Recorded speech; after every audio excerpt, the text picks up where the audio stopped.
it's time we head off again to a forest totally unique to Madagascar, the spiny forest. Andowahala National Park is a land of extremes, ranging from mountain rainforest to desert dryness. It's also home to the spiny forest, a place that almost defies description. Not quite a forest, not quite a desert. It looks pretty nasty. Maybe that's why almost 100% of its plants are found nowhere else in the world. Well, the hunt is on. I'm looking for the sifaka here, and this is one weird place. It's full of plants with spines and barbs that'll prick you or scratch you, and every one of these plants, well, none of them are found anywhere else in the world. It's a weird place.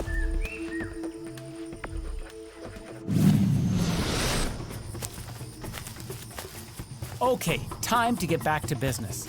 My mission? To find the elusive sifaka. That is, if I don't impale myself. I've decided to head off on my own because these sifakas are really shy, but I'm beginning to understand why they call it the spiny forest. You gotta be so careful here. Man.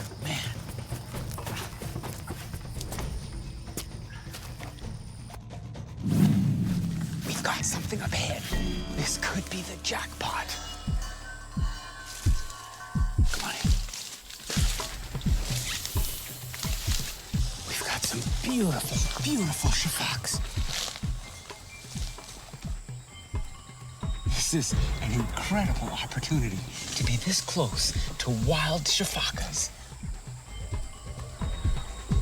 Oh, this is amazing. You can see how long their back legs are. Their back legs are about 35% longer than their front legs. And that's what gives them that frog-like appearance when they vertically cling and leap. They hold on and then push off with those incredible legs. Oh.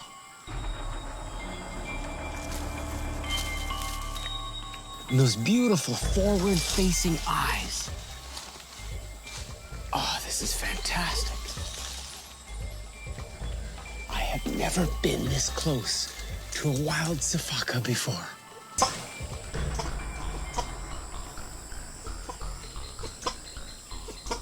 Shafak. Do you hear that? That's how they got their name. This is wonderful. It's the first time I've ever heard them doing this. They're obviously alarmed by our presence, and they're letting all the other lemurs in the area know that we are potentially dangerous. This is fantastic, to be able to see them actually doing their alarm call. We're in the middle of a lemur conversation.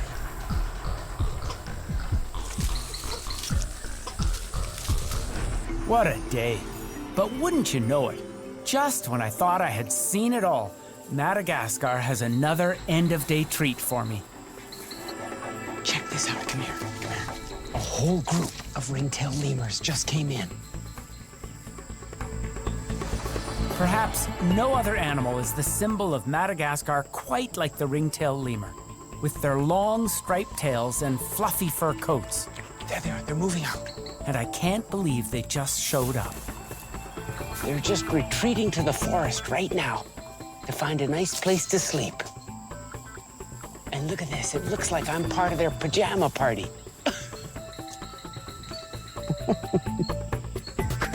What a thrill!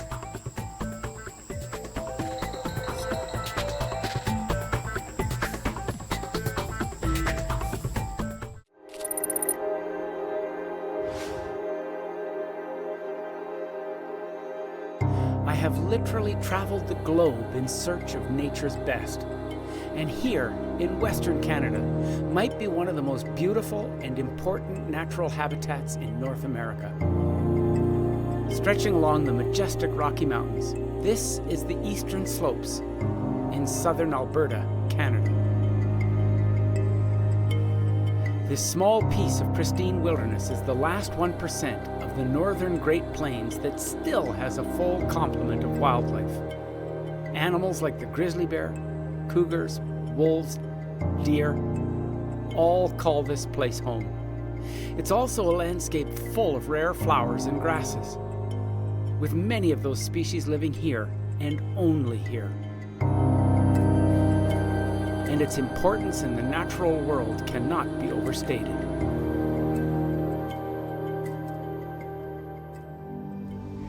This is really a story about nature and development. Behind me is this incredibly beautiful wild landscape that's been kept beautiful and wild by the ranchers that have lived here for over 100 years. But about 30 or 35 years ago, it was nearly turned into a subdivision. And if it weren't for a few key players, that may well have happened. This band along the edge of the Rockies behind me, although it looks big, actually is only about 1% of the northern Great Plains that's still fully functional. Meet Larry Simpson. Born and raised in these parts, he is very aware of how special this place is.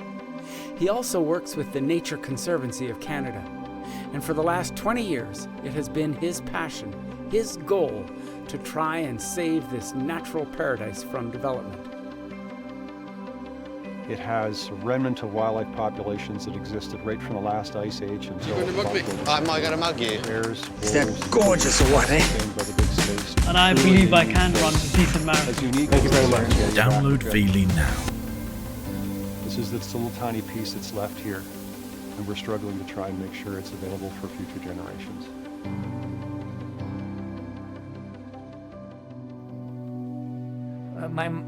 My mother used to tell me, don't judge people. But I can't help but have one way to judge people, and that is how they relate to the land.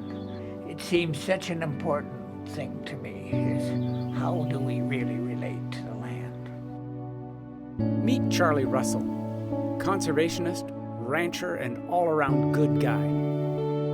His home, which he calls the Hawk's Nest, is a modest cabin sitting high above the valley.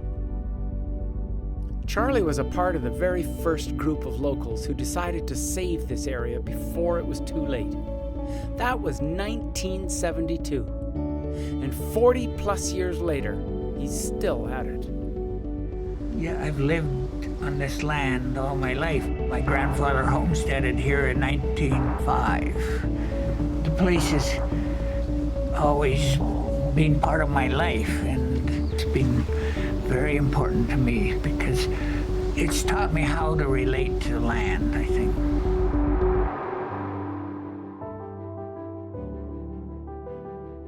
How would you explain this kind of place to somebody who's never been here before? How would you describe it to them? God's cathedral. I just find that it's the most moving, emotionally moving place to come out here, and you just feel like, oh, that's all that's needed. Yeah, it's breathtaking. Just like Charlie, Tracy Latham calls this place home and currently manages a ranch in the area. Like Charlie, she believes this area needs to be saved and thinks a good place to start is how ranchers like her relate to the land. I had lived in the Northwest Territories in the late 80s, early 90s, and when I came back down south, I was really shocked by the fragmentation. There was no wild spaces.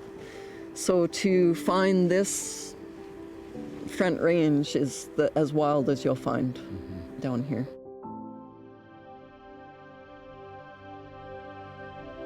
Man has to have some brakes on when we come to our land use. We tend to use it too much. We tend to use more than our share of things, and so we need places that aren't developed, because the rest of the things that live here need to continue to live here. Especially animals like bears. People are so out of touch. They're so afraid that they can't live with those animals. So if there are people around you, you pretty well don't have bears. This whole idea of a relationship with nature, especially grizzly bears, is a big idea. And it's one that Charlie knows something about. You see, about 20 years ago, Charlie and his partner built a cabin on the Kamchatka Peninsula in Russia. Here they took orphan grizzlies and reintroduced them to the wild. And the reason he did that was to try and teach people that humans and grizzlies can live together. And since the Eastern Slopes is big bear country, the idea of harmony, our ability to live side by side with animals like bears, is key to saving this place. There's many examples of how we're forcing out wildlife and birds and everything. It's we are a scourge on the world, and we have to have a different relationship with nature, or we're in trouble. I think we are already in trouble, and places like this show some intelligence of not being too greedy. The ranching economy that was here was vital to keeping that space intact. By about the mid-1990s, the ranch economy, the economics of ranching, couldn't compete anymore. And so the die is cast. Ranchers are not selling to ranchers. They're selling to people who are going to build homes. And this fragmentation of the last 1% is now unfolding before our eyes. And I'm feeling like we're in a race to see how much of this land can we keep intact and functional to inspire us, our kids, our grandkids. For over 40 years, a group of people have been trying to save this last 1% of the northern Great Plains. Change can happen quickly. This was the size of this special landscape. Today, only a sliver remains. It's been a long, difficult journey, but through the efforts of the Nature Conservancy of Canada and some dedicated partners, this once impossible dream could happen. What I can do is, to the best of my ability, look after it, protect it, and hope that the world recognizes it as a place with value. Humanity needs wild places. Meet Julia Palmer, third-generation rancher and New Age thinker. And this is important because if the Eastern Slopes are to be saved, the ranching community must be a part of the solution.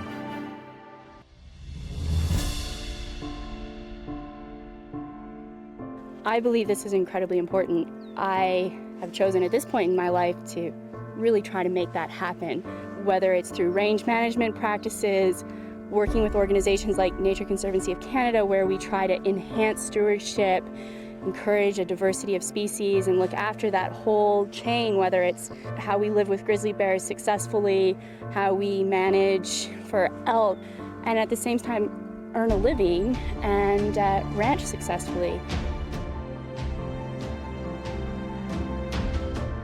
So what can ranchers do to make a difference? One example, Julia has decided instead of leaving her cattle in one field for weeks at a time, like many ranchers do, she moves them every 3 days to mimic a herd of buffalo. I mean, think about it. For thousands of years, millions of buffalo would roam this very land and graze along the way. But even with that many buffalo, the lands remained healthy and the grasses flourished. It's a simple idea, and it's working. It's been really exciting to work with the Nature Conservancy.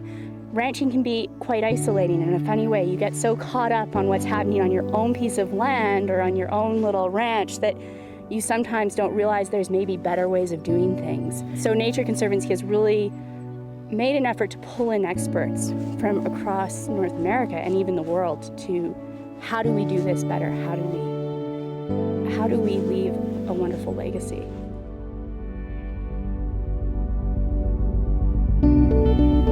Do you feel that the Nature Conservancy of Canada has actually made a difference here? I really do. I think they've helped preserve a lot of the landscape. It seems like a lot of the young people are not staying to continue the ranching.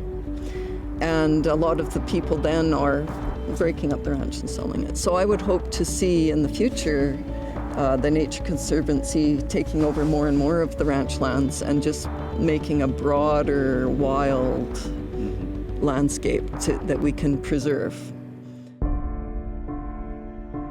If we were talking about the last 1% of the Serengeti, would people be motivated? I'm sure the world would say, oh my goodness, don't let that happen, let's get involved. Here we sit in North America, and arguably in Canada, one of the wealthiest countries in the world, and we're talking about the last 1%. And if we can't find a way to address that, then what does that say about all the other environmental challenges we're going to have in the world? Is this a priority for our society or not? I'm hoping it will be. I hope that people can reconnect with nature. It's a big thought, but we become so disconnected from everything to do with nature. It's a problem in our lives. There's less and less of the world that we can really go out and connect with nature. We really are a part of nature. We just have to decide what part we want to be, whether we want to be a positive part or a negative part. This is an incredibly important effort. I've been following this project since the mid-1990s. And when I think about the importance of preserving this last 1% of the remaining habitat that exists here, it's a project that we simply can't fail on. We have to make it work. We have to work together, not just for the grizzly bears and the wolves and the elk and everything else that comes with this incredibly wild landscape, but I think we need to do it for us. We need to do it for people. It's part of who we are. It's our heritage. My hat's off to all those people that have been working so hard to bring this project forward, to making it work.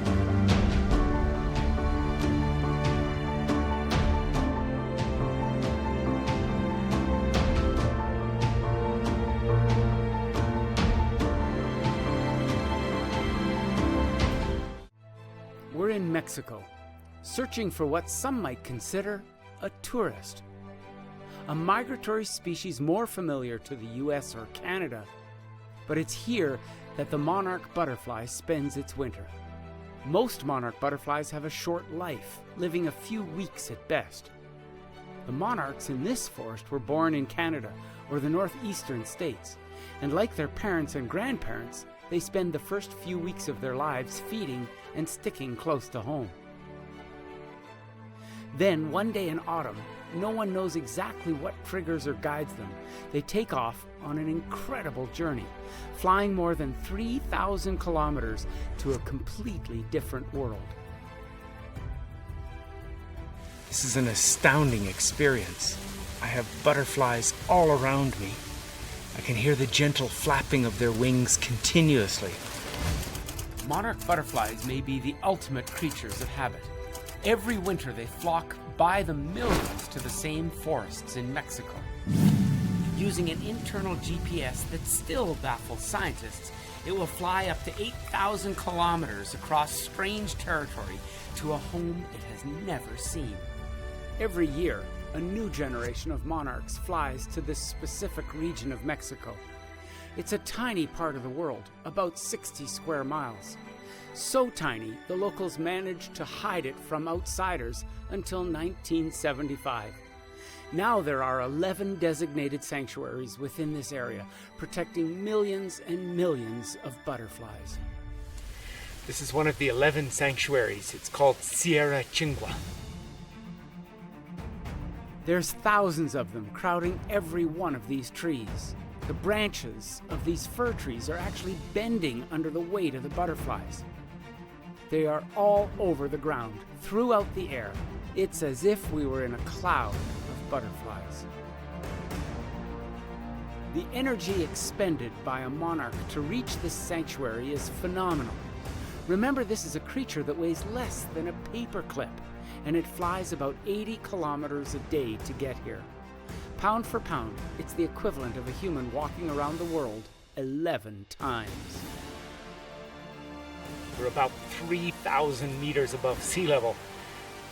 temperature's constant here, it's perfect for the butterflies to overwinter. It chills down at night, allowing them to save on their metabolic energy.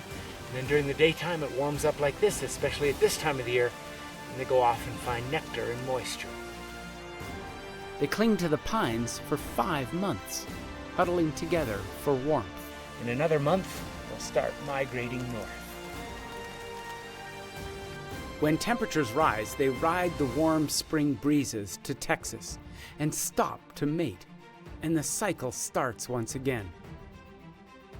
It will take 3 generations of monarchs, living 1 month each, to make their way north again. That a tiny caterpillar morphs into a beautiful butterfly is a miracle in itself. But the mystery of the 4th generation migrating to Mexico boggles the mind. There's nothing like it in the natural world. An experience of a lifetime.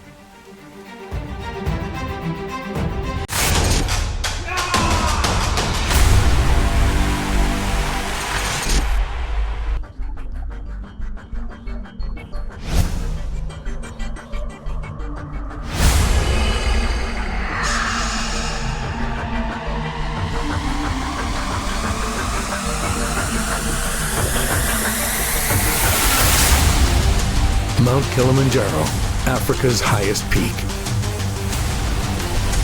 Today, a group of 26 inexperienced climbers begin their journey to the top for charity.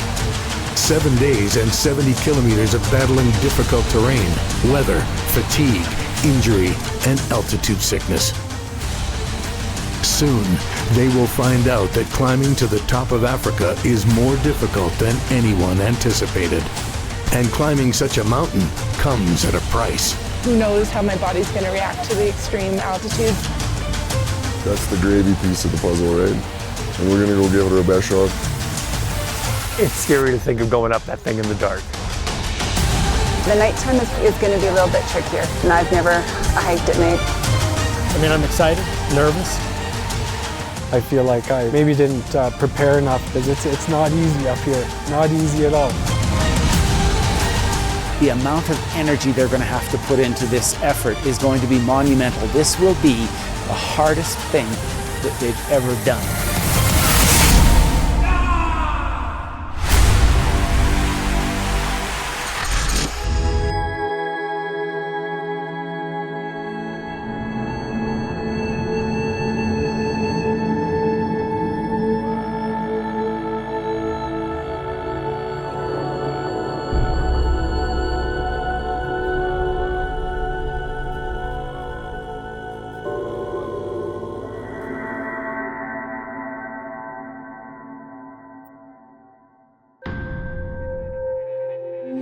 Kilimanjaro. It's the highest mountain in Africa and the highest freestanding mountain in the world. At 5,895 meters, it commands respect. And for those people who climb it, it may well be the most dangerous, most difficult thing they do in their life.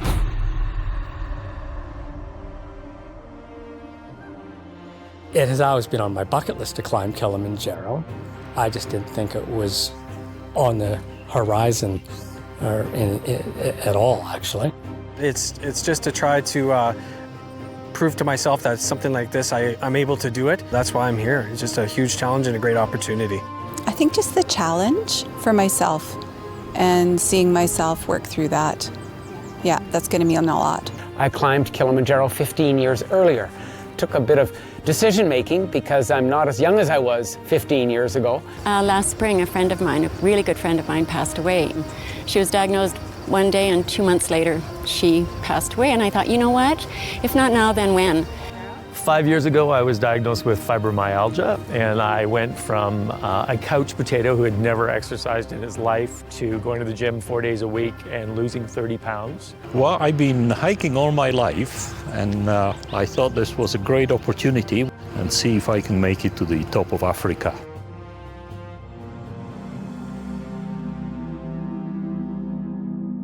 Good afternoon, everyone, and welcome to Tanzania. In 2001, I really started managing a climbing operation. and built up a systems-based approach to the whole company. So everything's very, very systematic. Really, we've been running the same system since 2001. I started climbing Kilimanjaro in '97. That was my first time up, and I went up way too fast and got really sick. It's all about keeping you in a very safe place. We'll go into the whole safety side of things. It's pretty simple, but very fundamentally sound. We're going to be going on a Lemosho 8-day trip where we get onto the mountain, get up a little bit, and then we spend a lot of time coming around the mountain, acclimatizing, before we do this big hit to the top and then get down. It is a steep up, it is a big up. We go bang into the high altitude. Now, once you're in high altitude, you may feel some things. It's exciting for me to be part of this because there's a huge serendipity that is involved. I was in the Rocky View Hospital last year, and for 6 weeks, I had flesh-eating disease and I had pneumonia as well as renal failure and heart failure. One of the things that people are nervous about on the climb is the altitude and not being able to breathe. And my respiratory therapist is on this climb with me. I discovered that last night, that she was in the ICU when I was there. So we were talking about what it's like not to be able to breathe. So it's a really emotional thing. And it's been a real journey to go from not being able to walk to be here. I'm sorry, I'm crying, but it's just... Don't be too worried. Everybody's gonna have a bad day. When it's your turn, roll with it. Keep us informed, of course. There are certain protocols. I've spent many a nights worrying about the altitude, reading all about it, reading about altitude sickness. Yeah, the idea of not being able to breathe well, that scares me. Empathize with those that are having the bad day. We just got to get them through that day. And then, slowly but surely, our bodies are going to change. We're going to acclimatize. It's a process. Acute mountain sickness worries me. High altitude cerebral edema worries me. High altitude pulmonary edema worries me. I've never been to 20,000 feet. It's exhausting. There's very little oxygen up there. There's half the amount of air on the summit compared to sea level. And that is a big deal. It's a big mountain. It's almost 20,000 feet. And that in itself makes it potentially very dangerous. Getting up and down mountains, there's just a couple of things we really need to reinforce. We're a big group, okay? It's a huge team. So really, everybody, once you get on the mountain, you just need to get with that program, okay? So really look out for each other, and that's gonna help. When we have problems, let's solve them together, and then, nothing's unsurmountable when you do it together. 26 regular people are about to take on the largest freestanding mountain in the world, Kilimanjaro. Most of these people have never attempted a climb this serious, and the odds are very much stacked against them. Spent many a nights worrying about the altitude. Yeah, the idea of not being able to breathe well, that scares me.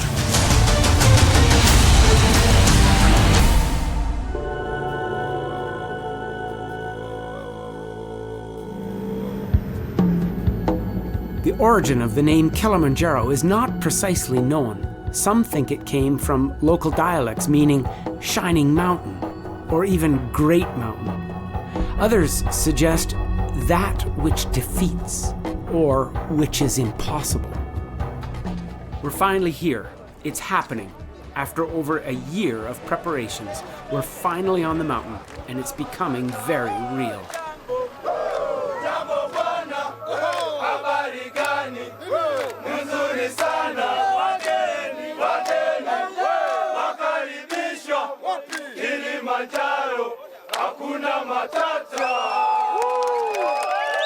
Welcome to Kilimanjaro! Here we go, we're off. We're off on our big adventure. Wish us luck. We're going to start up the Lemosho Trail to the forest camp. They also call it Miti Mkubwa, sub 10,000 feet, sub 3,000 meters. We're not really in terribly high altitude. That's great. Gives us a bit of leeway, really. So the first night, we don't expect any altitude problems. The hike time is only 4 hours. We're going to take it easy.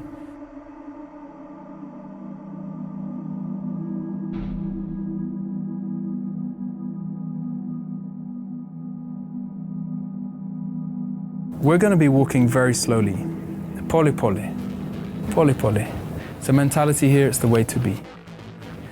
You should be able to breathe in and out of your nose as you're hiking along. That's really slow. That rule is pretty much the whole way up and down.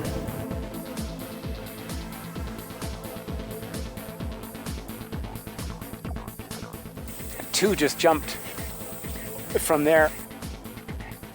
Beautiful day. We saw several groups of colobus monkeys, including one group that was very close. And as we were watching that group, we could hear the sound of the singing at our camp.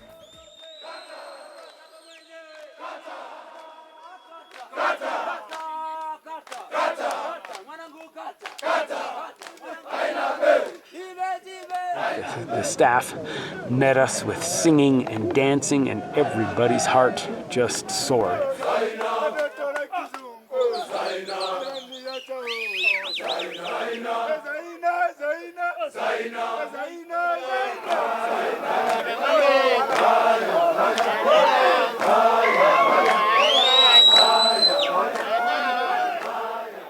I don't think that anybody really knew what to expect with our first camp, but I think they were all blown away. It was fantastic. This is an amazing company that we're working with here. They're obviously at the top of their game, and I think we're in for an excellent trip.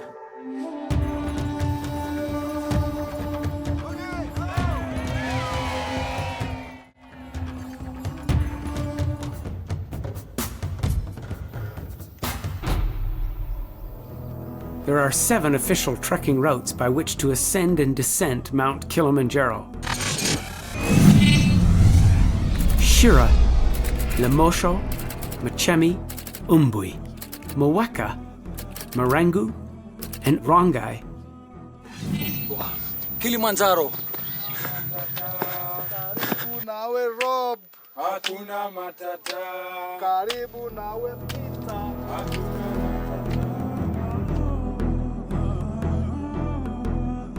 Acclimatization is essential, and even the most experienced trekkers suffer some degree of altitude sickness.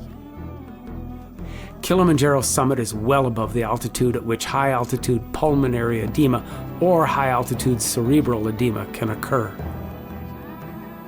Altitude sickness can affect your lungs and brain. Symptoms include confusion, headache, nausea, loss of appetite, and in severe cases, death.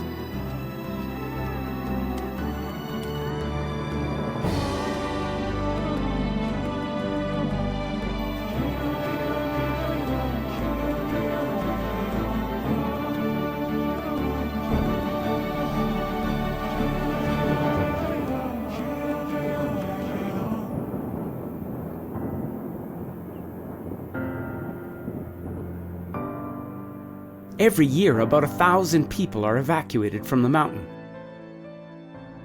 and approximately 10 deaths are reported. And with a summit success rate of only 42%, chances are someone in the group will not finish the journey. The second day was ridiculously difficult. A huge elevation gain, and then by noon, the sky opened up. It was a torrential rainstorm. The trail that we were walking on turned into a torrent of water, complete with waterfalls emptying out onto the trail. By the time we crested the hill and we saw our camp in the heath zone, about half an hour walk away, people were pretty relieved. A lot of people got wet and pretty chilly. Very, very tough day, and then at the end I just crashed, fell asleep at the table. So you realize, even if you think you're invincible, that you're not, and the mountain is serious business.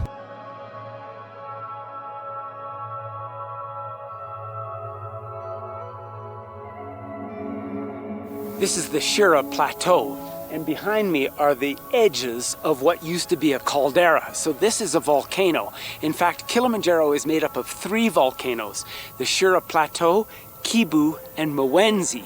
Kibu has the tallest peak, Uhuru, but right now we're camped in the Shira Plateau, and the plateau itself is actually the oldest volcano in the Kilimanjaro Massif. After being tantalizingly slow to reveal itself, we got the first good looks at Kilimanjaro. It finally revealed itself fully under moonlight.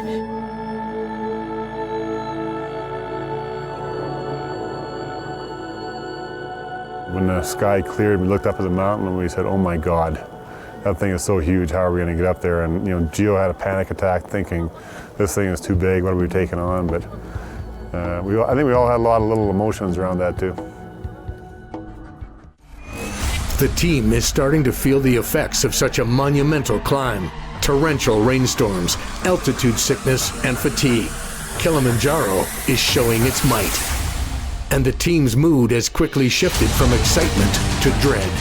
Many question if they can make it. Oh my God, that thing is so huge. How are we going to get up there? This thing is too big. What are we taking on?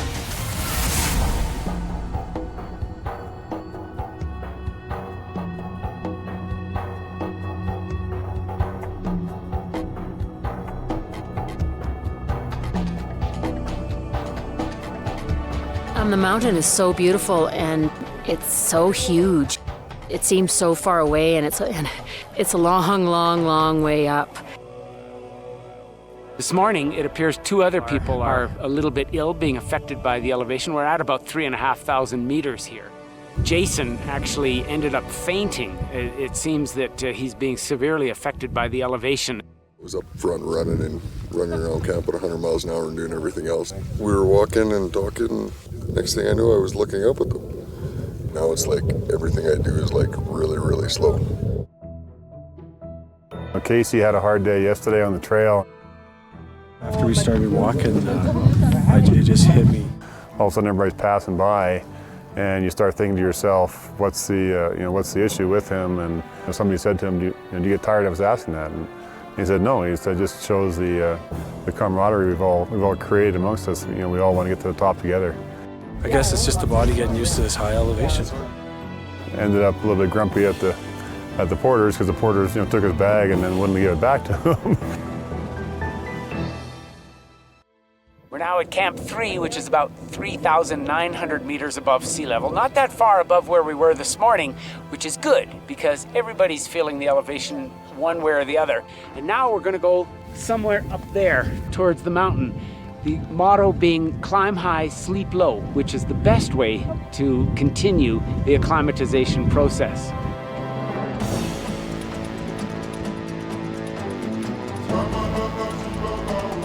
In our society, everything is done immediately. We expect results. In this environment, it's different. A mountaineer has to be patient, especially climbing a mountain that big. That is an environment that we really don't belong in. In order to get up there, we have to adapt, and that adaptation takes patience, it takes time. This sounds Buddhist, but it takes becoming one with the mountain. You have to learn how to slow down, and you have to learn that the tortoise really makes it to the top, not the hare. Nothing can be done quickly at elevation. And you have to be careful, because if you do things too quickly, you can get into trouble, and sometimes serious trouble. This mountain is big, and I think people are figuring that out now.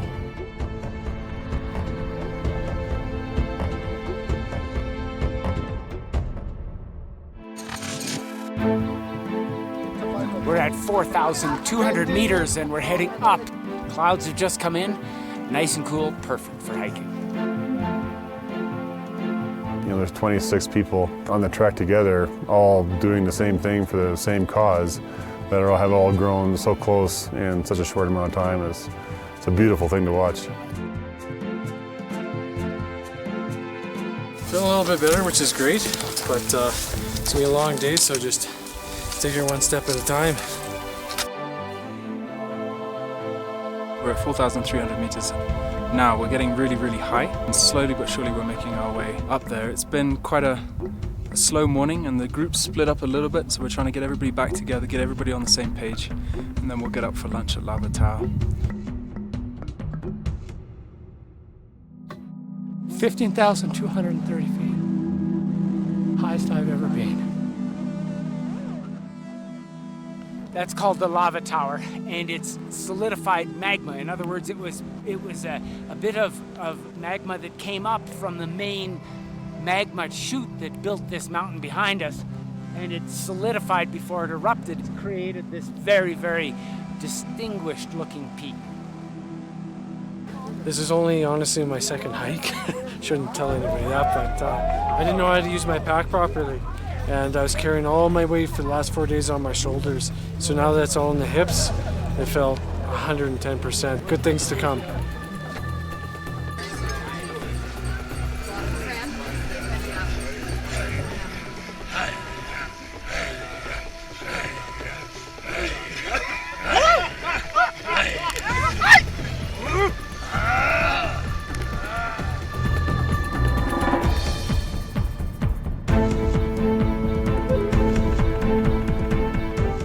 Some people have had the runs, headaches, sleeping issues. We got a couple of sore knees and whatnot, but I mean everybody's been persevering and battling through them, and there's not a whole lot of complaining, which is it's just amazing given the fact that we have climbed a long way up here and we still have such a long way to go.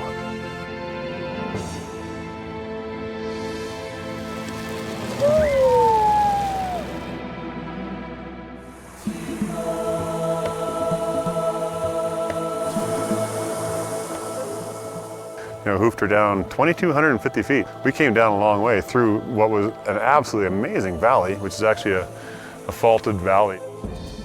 And as we descended, the landscape changed and became rich and beautiful with some of the most unique high elevation vegetation one could ever hope for. It was a surreal landscape. It was absolute eye candy.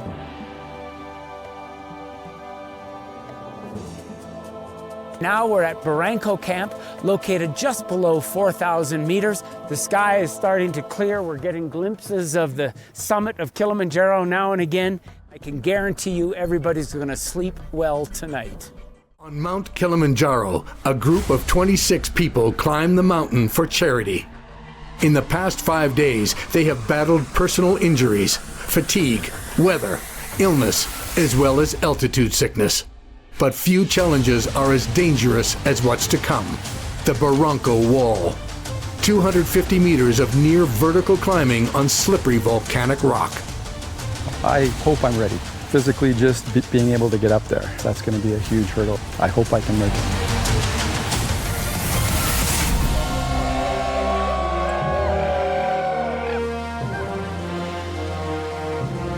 We just left Camp 4 up the Barranco Wall, which is a huge lava wall that cascaded off several 100,000 years ago. And we left earlier in the morning to avoid the hassle of the porters passing us because the trail that we were on was absolutely spectacular. This is the kind of stuff that makes my blood pump. I love high altitude climbing. The trail wound its way up over all kinds of cliffs. Everybody got right into it. We had to do some pretty significant climbing. There was one finger traverse that we had to do.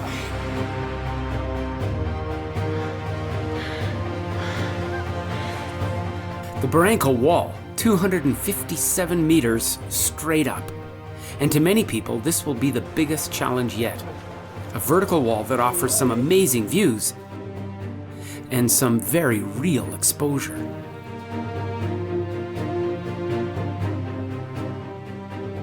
People did very, very well. Everybody was up for the challenge, it seems. There was a few that had some difficulties. After some encouragement and careful instruction by our guides, everyone did very well. People were really challenged, and I think that many of them surprised themselves by taking it one step at a time. That's the trick with any big problem. Pole pole, one step at a time. I can't believe we did this. This wasn't in the brochure.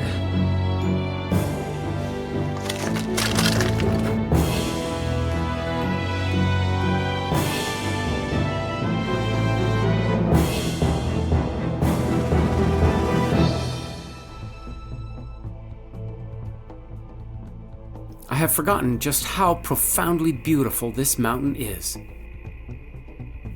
The joy of taking so many days to get to the summit adds to that beauty. To be immersed in this barren, wild, and alien landscape heightens one's senses. You feel alive. To be with people that are here for a greater reason, it's given me a real boost of inspiration. They're here because they're doing it for the Calgary Health Trust. And I have to say, what a fantastic thing to do. This is no small feat for anybody, let alone 26 individuals who really didn't know each other before they came.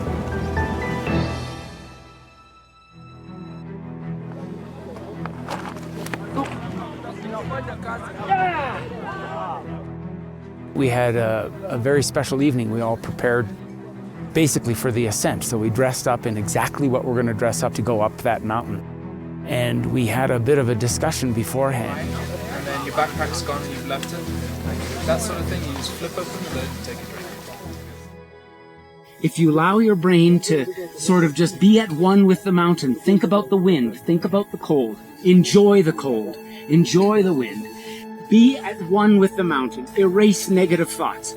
This is an exercise in thinking through the pain, the cold, the fatigue. And you can do it. I know you can do it. I know everybody in this room can do it.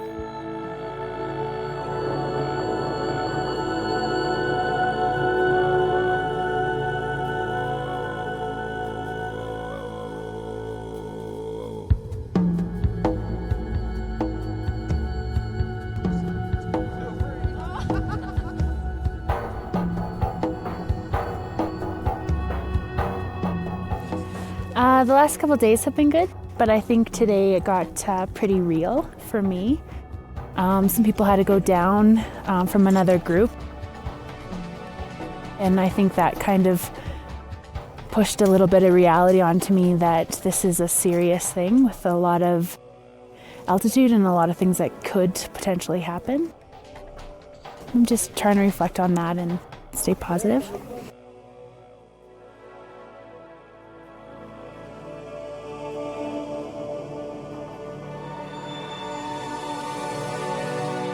Mount Kilimanjaro. A group of 26 people climb the mountain for charity.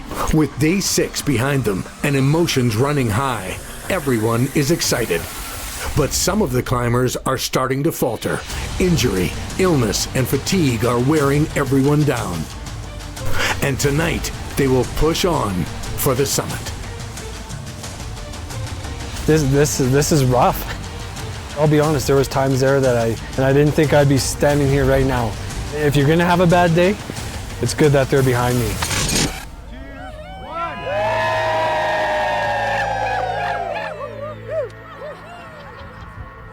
I'm excited. It's kind of a mix of exhilaration, like this is real, this is happening, a little bit of maybe nerves.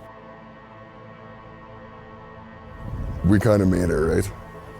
That's the gravy piece of the puzzle, right? And we're gonna go give it our best shot and see where we can get. I mean, it's pretty phenomenal. You know what?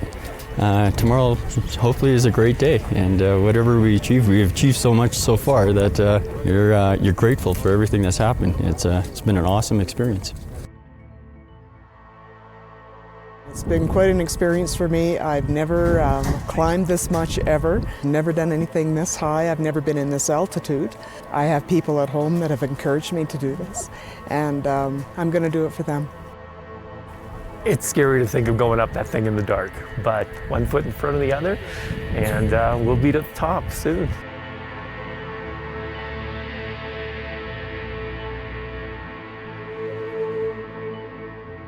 Definitely been a challenge. There have been moments where I had to stop and take a break and have a moment with the mountain, but we both came through.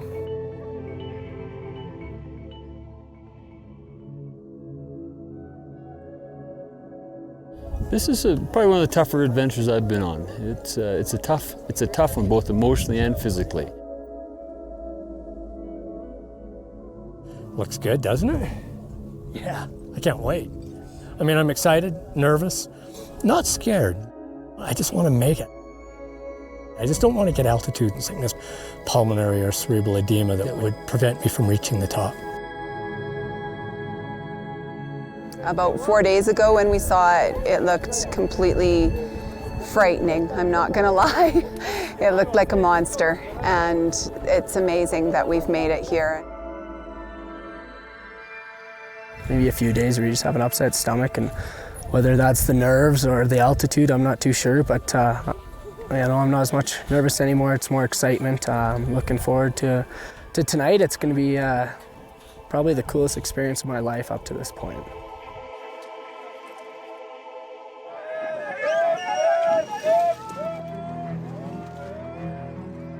It's a big team. 26 people getting to this camp, to Barafu camp. You know, we don't expect that everyone's going to make it, and yet here we are. Most people who come and climb a mountain are, they're of a certain mindset. They're here to get to the top, whereas this trip is about, something much bigger. And that's where I think the camaraderie, the spirit, the whole direction of this climb is significantly different. For the people that are going up there, they really don't have any idea what's coming tonight. They don't have any idea. It's going to be probably the hardest thing they'll ever do. It will force them to enter that headspace that I'm talking about, that walking meditation. I don't think I've seen a lot of people getting into that space so far, but they will when we start climbing tonight, because they're going to have to. They're going to have to put all of their energy into dealing with the fatigue, with the lack of oxygen, with the cold. There's all kinds of factors that you have to think your way through. And I think at the end of that, they'll come out very different people.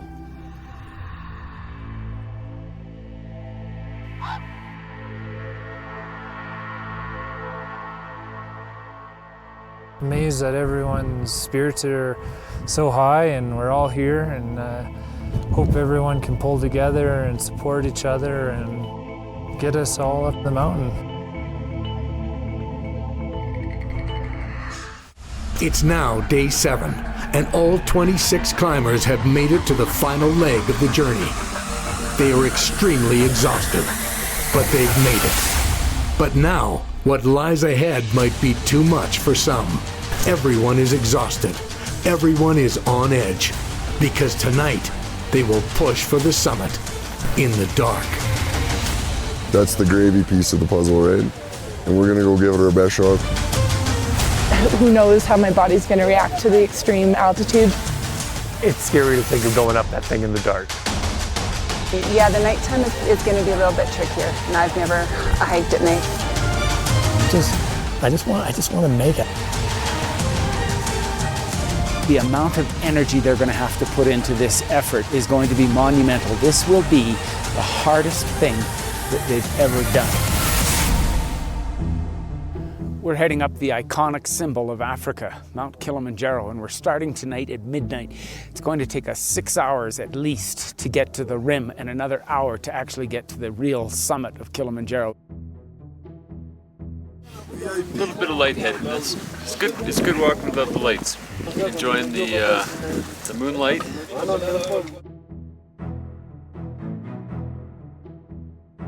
It's like sleepwalking. Oh, the moonlight's awesome. Actually, it's a lot calmer. I have one son, and I want him to feel like he can do anything, and I want him to be proud of his mother and understand that you can overcome any kind of adversity if you have a strong spirit. Everything up to now has been practice, and I'm going to use that, and it's just going to go the way it's going to go. Need to burp. I feel okay doing that. But it's just slow going. It's certainly a practice to live in the moment, and this has been just a godsend for me, because every step I take, I'm breathing, I'm taking that step, I'm leaving my heel behind, I'm taking the view in.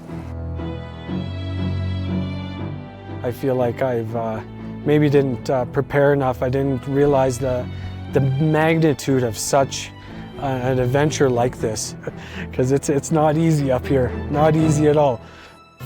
After the moon set, the stars kept us company as we walked through the darkest hours of the night, with an estimated temperature of -20 and a wind chill of -30.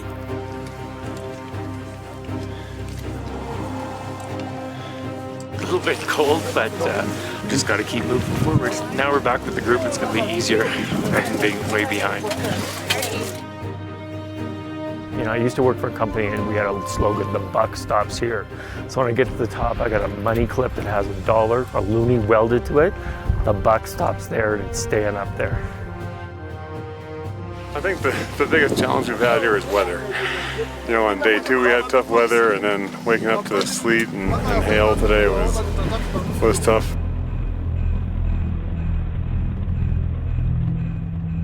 When the first rays of light appeared on the horizon, the fatigue dissipated. Physical and emotional warmth was restored.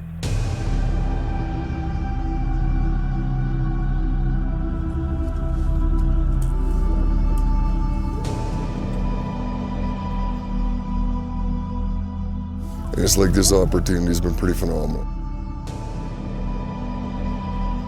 And just the peace and calm, right?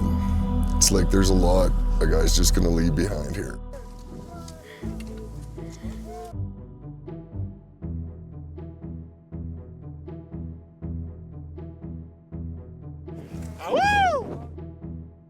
It's going to be tough to explain this to other people. I've been thinking about how I'm going to explain this to someone when I get back, and I'm sure they're going to say, "How's the climb?" I'm going to say, "Yeah, it was great."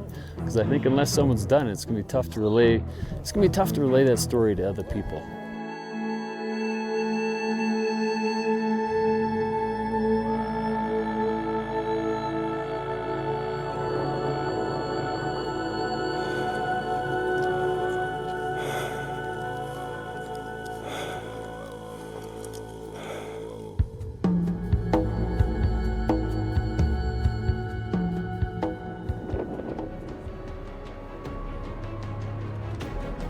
We have reached Stella Point at 5,756 meters. Emotions are high. We have made it through the night. And although not everyone is yet accounted for, the most difficult part of the climb is behind us. All that remains is a 1-hour hike to the summit. That was awesome. Tired? I've warmed up since the sun came up, though. But I'm here. Oh, it's fantastic. We are almost there. Just a cakewalk from here. Amazing. Brings tears to my eyes. I'm gonna get all choked up talking to you, but I'm super excited to go. Awesome. No, we're not done. We still gotta get up. I don't know if I fell asleep or just not enough oxygen or whatever, but I started to fall back a couple times. Good thing Kai was behind me. He propped me up. I don't know if he knew that I was falling over, but yeah, after that sun came up, I felt great. Accelerated, that was very difficult. Won't really know what I've achieved until I'm there. And then I'll know the real reason I did this. Happy to be here.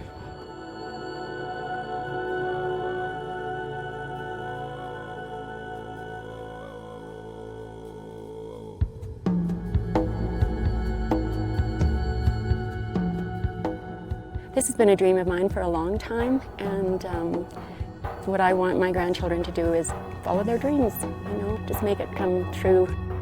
And you know what, you're never too old either to do it. You can put it off for a while, but if you believe in yourself, and if it's really important to you, just do it.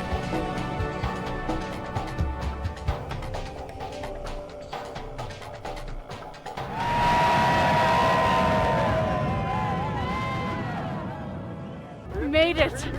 Oh my God, what a ride. We have gone through forests and rainstorms and just everything. I'm telling you, it is so emotional.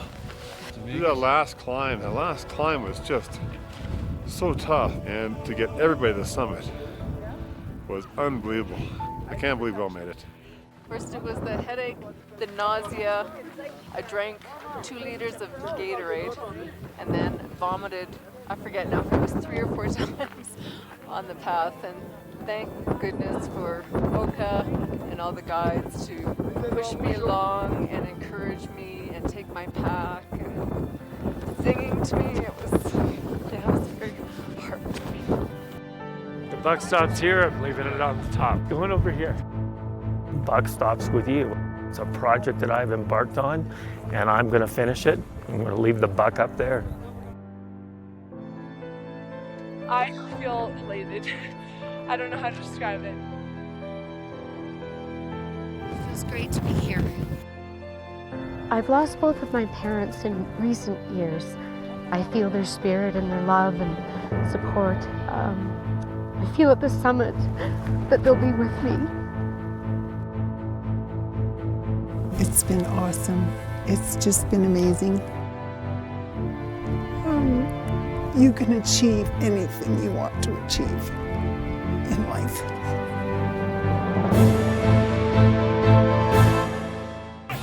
I can't believe we made it. All 26 made it here. The top of Kilimanjaro under sunny skies, especially with the start in the sleet and snow.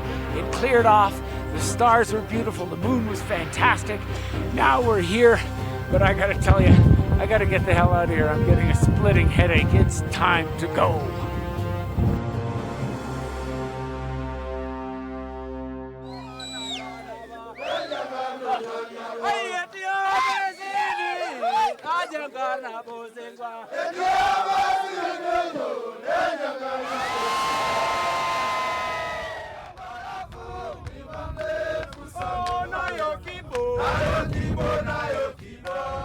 Worked very hard to make it possible for us to get to the top of that beautiful mountain.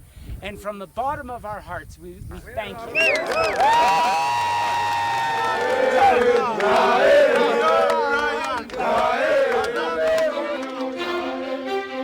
I feel very fantastic, very good. Also, my fellow porters are also happy. We stay in a camp as a family, so we do like to say thank you very much for coming. It was a great team. It was having a group of 26 people making it to the summit together. It's wonderful.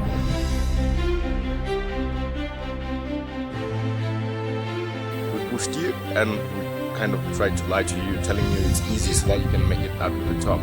Lucky enough, we all got to the top, which is just like our goal. So we're so proud of you guys. It was just 7 days, but to me, this group looked like my family. Get used to each other. There is no secret. Everything is open. We are summity, so Simba full happy. And then I'm saying for everybody, or for any people, for summity in Kilimanjaro. Thank you very much. It's always hard to say bye because just like we wanted to stay with you guys all the time.